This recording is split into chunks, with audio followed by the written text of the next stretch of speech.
Welcome to the channel, my dear subscribers. As usual, today we have a story that will raise questions for each of us. But what's important is that we'll see why it's necessary to immediately deal with our past in order to build a good future. Let's begin. I had to go backward in order to go forward. It had only been 2 months since my 2-year relationship with Lori had come to an end. She had dumped me because we weren't moving forward, she said. I couldn't understand what the rush was. I mean, we're only in our mid-20s and things were going great. Why risk messing it up by getting married, right? Well, she didn't see it that way and handed me my working papers. I miss her a lot, but frankly for me it reinforced a lot of the feelings I'd been having. I'd spent the last couple of months playing the field and having a grand time, even if it felt a little empty sometimes. I was getting laid about 3 times a week. Granted, Lori and I used to do it 5 to 6 times a week, so it was a step down, but at least these hookups came without strings. I was alone tonight, sitting in a local sports bar having some wings and beer and watching the first quarter of the Colts and Texans. There was no score and the game had been pretty boring thus far. Marky. Only one person had ever called me Marky. I looked up into a face I hadn't seen in 5 years. Marky, it is you. Oh my god. She threw herself onto my lap and planted a kiss on me that threatened to suck every last molecule of air out of my lungs. But then she had always been like that. Wow, Rayanne, how are you? I'm good, and now I'm even better. It's been too long. What are you doing? Nothing. Just grabbing some dinner and watching a crappy football game. You? I was just walking by and saw you. I had to see if it was you. Want to grab some coffee or something? Sure. We left the sports bar and stopped at Grinder's Coffee a couple doors down. Rayanne and I had met in college, and I was completely in love with her from the very first. She had long, blonde hair and a nice, tight body. We'd been assigned to the same group on a project during the first semester of our junior year. We had an instant connection, and spent the night of our second group project meeting ducking up a storm, after the others had left, of course. That should have been my first clue. We fell in love hard and fast. I'd like to say we were inseparable, but that's not the reality of college life. We each had other classes and study groups, and I also worked part-time. My folks could handle the expenses okay, but they wanted me to put in a little sweat equity myself. As a result, we were apart as much as we were together. Sexually, Rayanne was insatiable. I was usually the one that suggested we do something, anything, before just hopping into bed for sex. I didn't want our entire relationship to be built around physical intimacy. Things were great for almost 2 years, and I was planning my proposal as graduation approached. I was at work one night but was sent home early when one of the machines went down, and we had to close while a repair was arranged. I decided to surprise Rayanne with my sudden availability, and isn't that always the way these things happen? I showed up at her apartment, and on opening the door her roommate, Tony, was immediately on edge. She tried to tell me Rayanne wasn't there, but her car was in the parking lot, and Rayanne never went anywhere without her car. But even still I had no intention of busting in until I heard the "oh god, yes" from the back of the apartment. Since it was just the two of them that lived there, either that was Rayanne or they were letting some other woman get screwed in their apartment. I pushed past Tony intent on catching her in the act, but she grabbed my arm and tried to stop me. It was just like her to try and reason with me during a purely emotional moment. Mark, she loves you, really. She's just trying some things out before she settles down. You don't want to go in there. She was right. I didn't want to go in there, but I needed to go in there. I kept moving toward the back, and Tony reluctantly let go of me. She knew me well enough to know that I wouldn't get violent, unless provoked of course, so made no further effort to stop me, but she had a look of sorrow on her face. I had been prepared to catch her with a guy. I mean, that much seemed obvious. I was most decidedly not prepared to find her with 2 of them. The opening of the door drew their attention, and all 3 turned in my direction like cats following a laser pointer. At first, Rayanne just looked at me in shock. I could almost hear her mind saying you're supposed to be at work, but I give her credit for not having actually said it. Having seen everything I needed to see, I turned and walked out. I'm pretty sure I heard Marky as I left, but it may have been my imagination, or just wishful thinking. I felt just terrible. I really thought we had something, and to find out that Rayanne was just using me, that I was just another guy she was ducking was a huge blow to my ego. Was I that clueless when it came to reading her? Or had we started out exclusive, but she decided I wasn't enough for her? Suddenly I had all of these doubts about myself as a person and as a man, and most certainly as a potential husband. And the worst part of all was that I still loved her with all my heart. I couldn't even bring myself to talk to her right now. I was sure she was going to tell me how inadequate I had been, so she needed to have sex with someone else. In fact, I'd been such a disappointment that she needed 2 men just to make up for how bad I was. I somehow made it through the last few weeks of school without my grades tanking. She tried to convince me that she really did love me, and that she was just having a few experiences before we settled down for the rest of our lives. Yeah, that's right, a few experiences.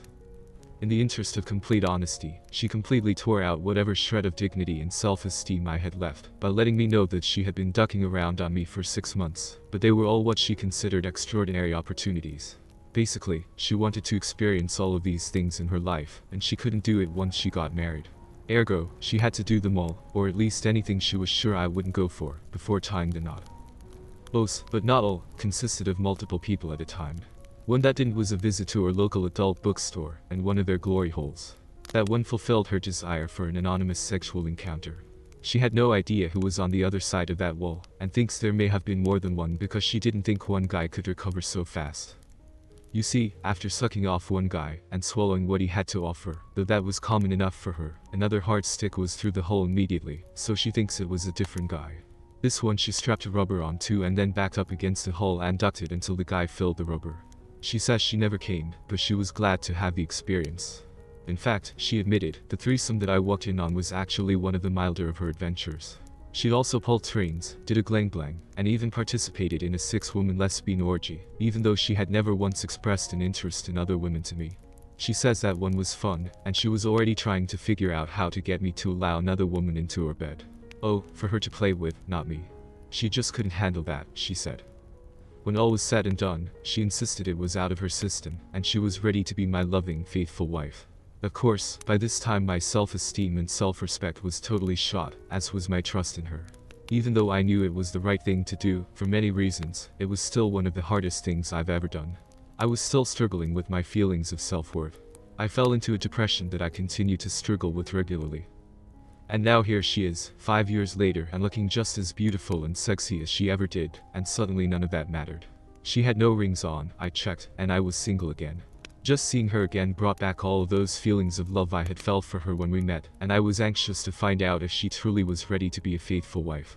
It was odd, but the step I couldn't bring myself to take with Laurie was the one I was practically dying to take with Rayanne. We talked about her job, real estate, and my job, benefits coordinator for a local company, and reminisced about the good times we had together, but it almost seemed like we were avoiding our relationship statuses. I assumed she had spied my ringless finger like I had hers, so maybe we both considered it a non-issue. We left the coffee house and went to a club to do some dancing and drinking.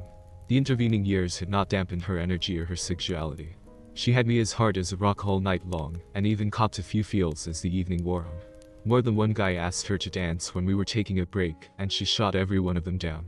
I was having a great time and started thinking about what my future might really hold.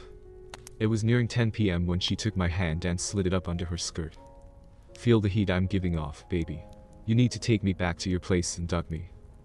I quickly settled our tab and we left. She wasn't comfortable leaving her car, so she followed me back to my apartment. We were no sooner inside the front door than we were pulling at our own and each other's clothes. Between her oral skills, my anticipation of being with her again, and the teasing that had gone on all night, I blew my load down her throat in an almost embarrassingly short amount of time. But she just took it in stride and pulled me to the bedroom.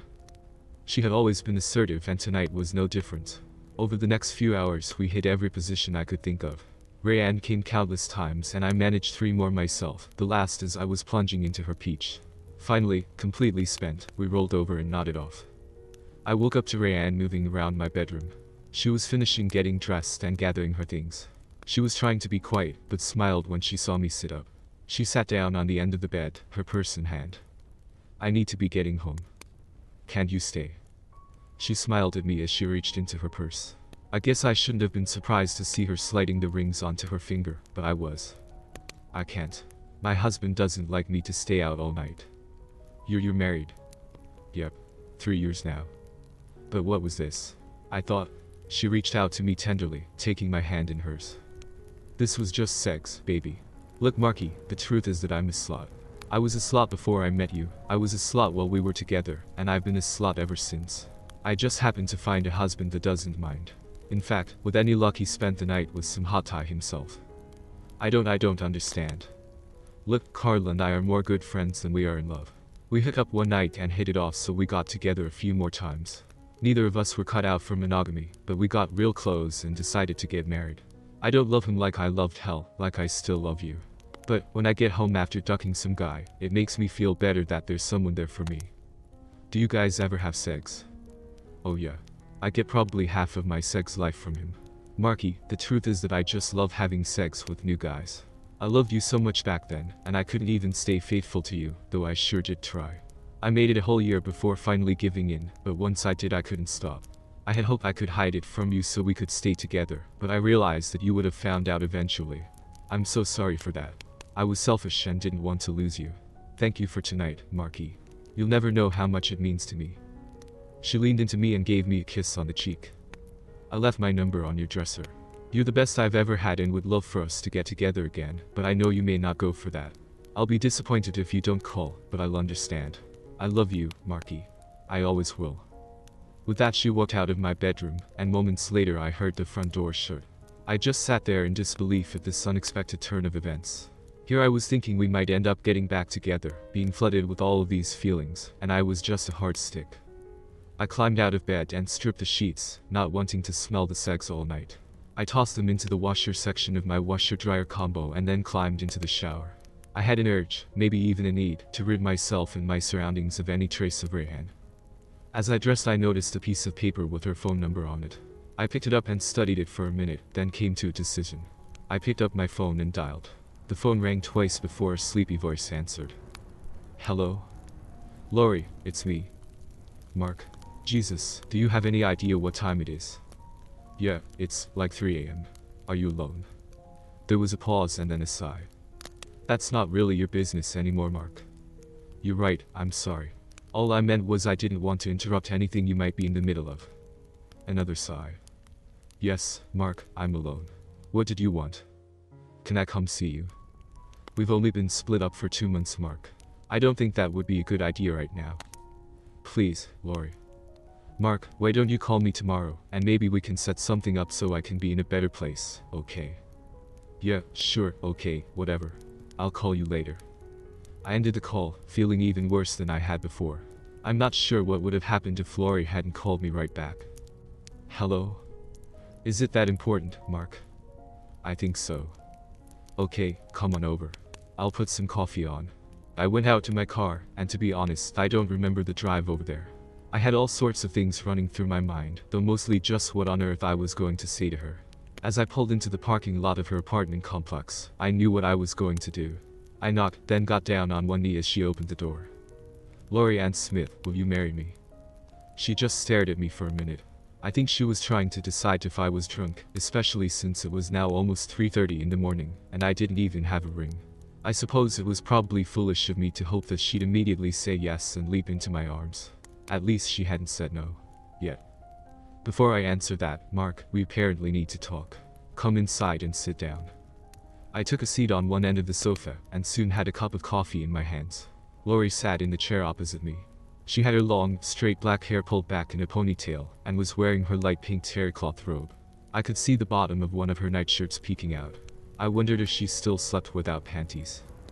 Okay, Mark, what happened tonight? I ran into Rayanne.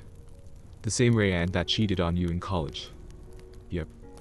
Then let's get this out of the way right now. Did you have sex with her? I hesitated.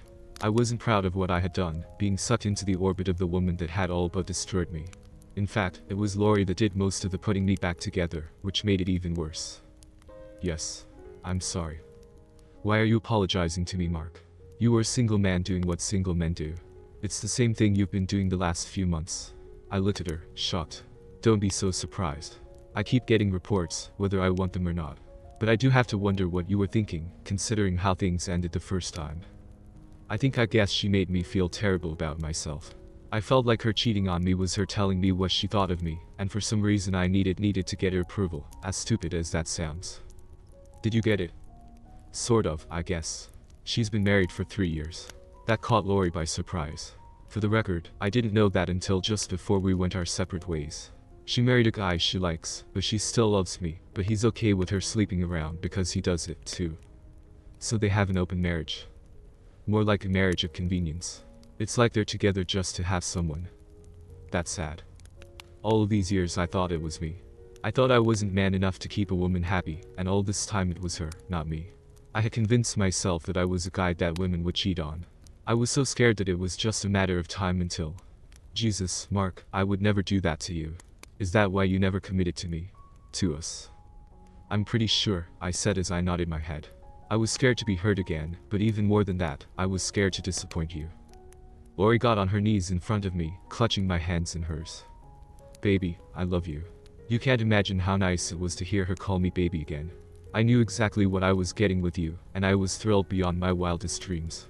I can't believe that all this time you've been holding back because some slut cheated on you all those years ago. Pretty pathetic, isn't it? No, baby. It hurts me to think you felt that way about yourself all this time.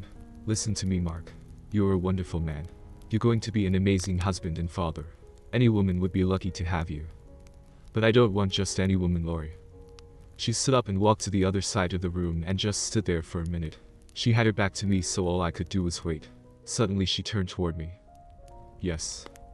Yes, what? Yes, Mark, I'll marry you. I leapt from the couch and hugged her just as tight as I could. She felt so good. Rayanne was slim, but Lori was well-rounded. She wasn't fat, just curvy, and I loved how she felt in my arms, especially with her perky melons pressing into my chest. I didn't want to let her go, but alas, there was more to be said. But listen carefully, okay? You need to see a counselor of some kind to deal with this, okay? I don't think an epiphany after a duck session with the town bike qualifies as proper emotional recovery. Okay, honey. You're absolutely right. And no sex until you get checked out. I can only imagine what that woman exposed you to. I'll get checked out tomorrow. Can I stay here tonight? Can you keep your hands and, more importantly, you stick to yourself? I promise. Okay, come on. We'll tell everyone tomorrow. Mom keeps telling me to give you another chance. She'll be thrilled. She always liked me. A very brief epilogue. Fortune was smiling on me. I tested clean and I was between Lori's legs the night I got the test results. We clicked as we always had, and I knew I was right where I belonged. Marriage planning began the day after she accepted my proposal, but the date was set a year away, and I was told in no uncertain terms that it would be postponed if I didn't keep up my end of the counseling bargain. The threat was unnecessary since I wanted to be well adjusted as much for myself as anyone, so I was an eager participant. I actually ran into Rayanne again about 3 months after the wedding. Well, Lori and I did. We were having dinner at a local steakhouse when she and her hubby came in, and they each had dates with them. I thought they were just out with another couple, but soon learned I was wrong. They saw us on the way in and stopped at our table to make introductions, but when they got seated, Rayanne was all over the other guy, and Carl was getting busy with the other woman. To each his own, I guess. Oh, and the steak dinner was to celebrate the news that Lori was pregnant. We'd been to the doctor that day and gotten the final confirmation. I was looking forward to the life that now lay before me, and more immediately to the private celebration Lori promised we'd have later. Life is good. Here we come to the end of our story. Honestly, our hero was just lucky to meet such a woman. Frankly, I don't understand why he needed confirmation that his ex was a liar, as it was obvious, but it's true that we don't appreciate what we have. Now, looking at the snow lying here in Poland, it brings a sense of melancholy, yet at the same time, hope that after winter comes spring. The same goes for relationships. After every winter, spring will come. So never label your life because of one deceitful woman. A faithful and loving one will follow. Love you all. Goodbye.